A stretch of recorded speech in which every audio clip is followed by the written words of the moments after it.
Hello.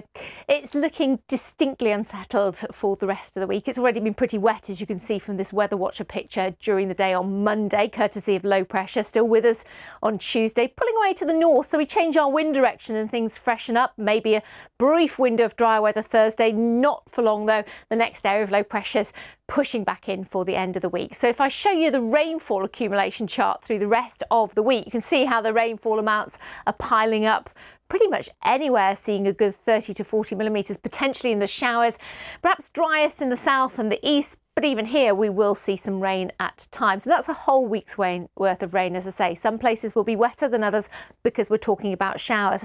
And it was quite windy on Monday as well. And that wind still with us on Tuesday ahead of this weather system, the muggy air, some really quite heavy and thundery rain through Monday night into Tuesday before it clears away. And then that area of low pressure driving yet more showers across our shores. Now, the wind direction slightly changed to west or northwesterly, so a fresher feeling day for many, particularly England and Wales. But some of those showers will be very lively with torrential downpours, and that's really a theme we keep throughout the week.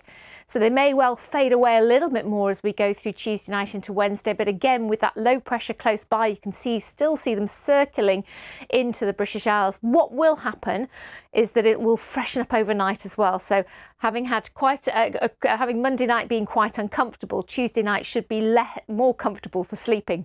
Now that low pressure is still with us into Wednesday, sitting to the north of the UK. So we're going to pull in a northerly or northwesterly wind. So we'll notice that drop in humidity again, but there'll still be plenty of showers around, that strong July sunshine, allowing those shower clouds to build and become quite big. So we'll see some torrential downpours, some slower moving where the winds are lighter. Again, fairly typical temperatures for the time of year, as we'll see on Tuesday.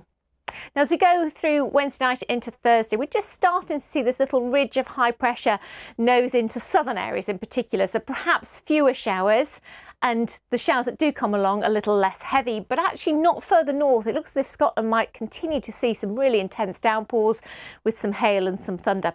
Temperatures perhaps nudging a degree or so up on those of Tuesday, Wednesday in the south, given some dry weather and a bit more sunshine. But again, that may well last into Friday in southern and eastern areas. But we've got our next area of low pressure winding up to the west as we go into Friday. So it looks pretty wet at the moment across Northern Ireland, Scotland, western fringes of England and Wales. But the devil at this stage is in the detail. So we're going to be firming up, of course, as we go through the week. But you get the picture. Again, the wind strengthen around that area of low pressure. It will be quite windy at times.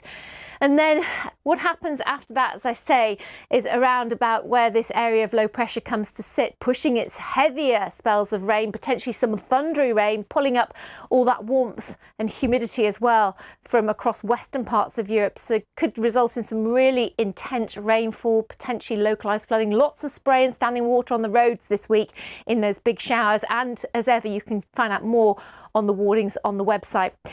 As we head into next week, that low pressure possibly starts to move away to the north and east, allow a nose of high pressure to move in, but then we've got that low pressure sitting off to the north and the west. As ever, we'll keep you updated.